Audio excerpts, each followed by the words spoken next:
Okay, let's talk adding detail.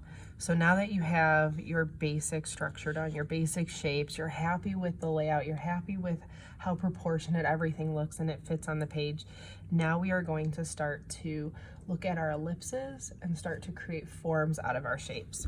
So I do want to point out that the still life that I chose, and those of you who are at home and those of you who are in class are going to use the same still life, just so that everyone gets the same kind of level of practice and sees the same amount of ellipses. So an ellipse is the open circle top that you're going to see on like your can, on the bottles in here, on the salt container off to the side. That is an ellipse. So it's going to be a full circle, and depending on the angle of that circle, it's going to alter into an oval shape. So I'm going to use this little piece of compass here as an example. So you might be looking at the example or the circle overhead, but as you become more eye level with that opening, that circle changes and those shapes turn into ellipses. So not only do you see those ellipses on the inside, but you see that ellipse happening for the overall piece here. That's why I grabbed this. But depending on how you're looking at it, you're going to see either a full circle or it's going to give you that oval ellipse shape. And an ellipse, if you're looking closely, is not pointed on the side. It has these rounded edges. So it's going to give you that same kind of curve. It's not going to show up like a football and have a pointy little side. And your curve on the top, I'm going to move it this way, sorry.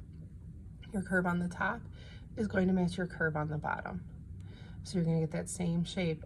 You don't want to have something arch too much on the top and be flat on the bottom, because an ellipse is that full circle, so it's a perfect circle. You're just looking at it from a different angle. So I'm going to flip this over real quick and just reiterate that. So ellipse and ellipse is going to have curved sides, and it's going to have the same arch on the top as you have on the bottom. We're going to avoid kind of this bread loaf looking shape where it's flatter on the bottom and more curved at top. And you want to avoid that almond or football shape where it's pointy on the sides.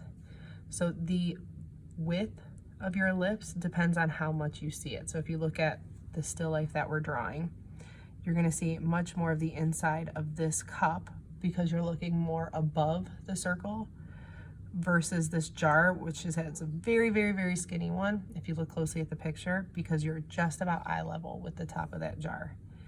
And then if you look closely at this bottle at the top, it's actually inverted. You can see the opening coming down because you're looking lower than the top of that bottle.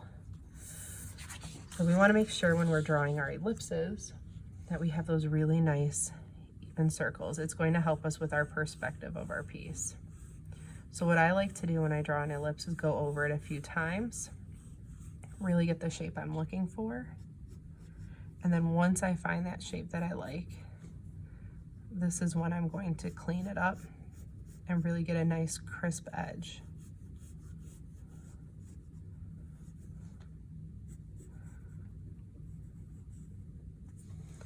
The other thing with ellipses is your cups and your bottles, anything with a round shape does not have a perfectly flat bottom.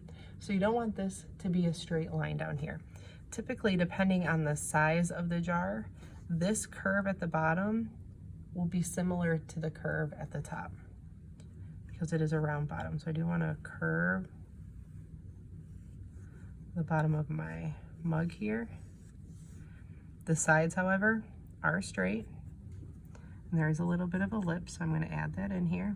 A lip is just how the edge of the cup has a curved overhang to it. I'm sorry, I'm shaking. I'm trying to watch the camera and my drawing all at once. If you need help making really nice straight verticals, use a ruler. There's no harm, no foul.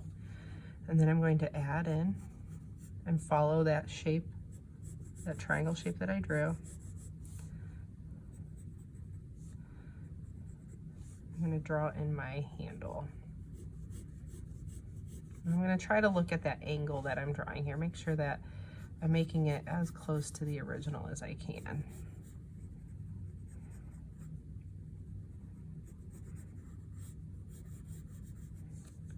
My pencil is going to be a little bit darker than yours due to the 6B. So a 6B pencil has a little bit of a softer core to it.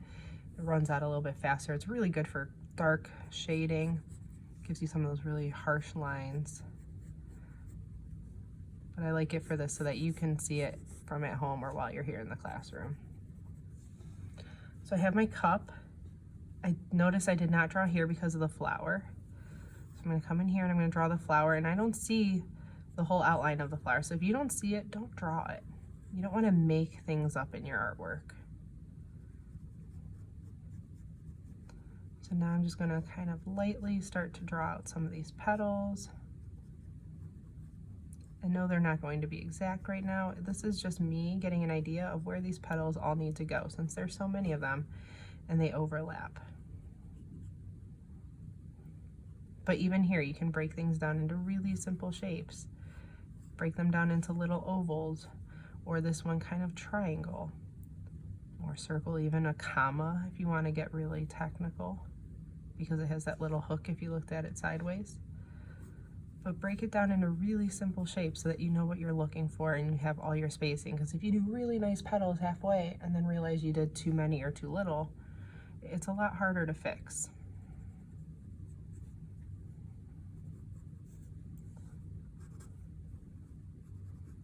I really enjoy drawing faux flowers personally.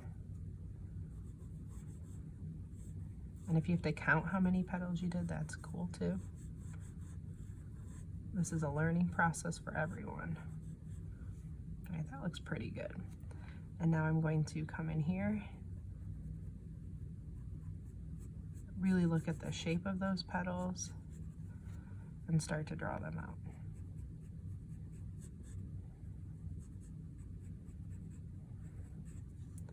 And build it up from there. So the idea is that you are going to have as much of this drawn out as possible. The next step in your practice is looking at shading.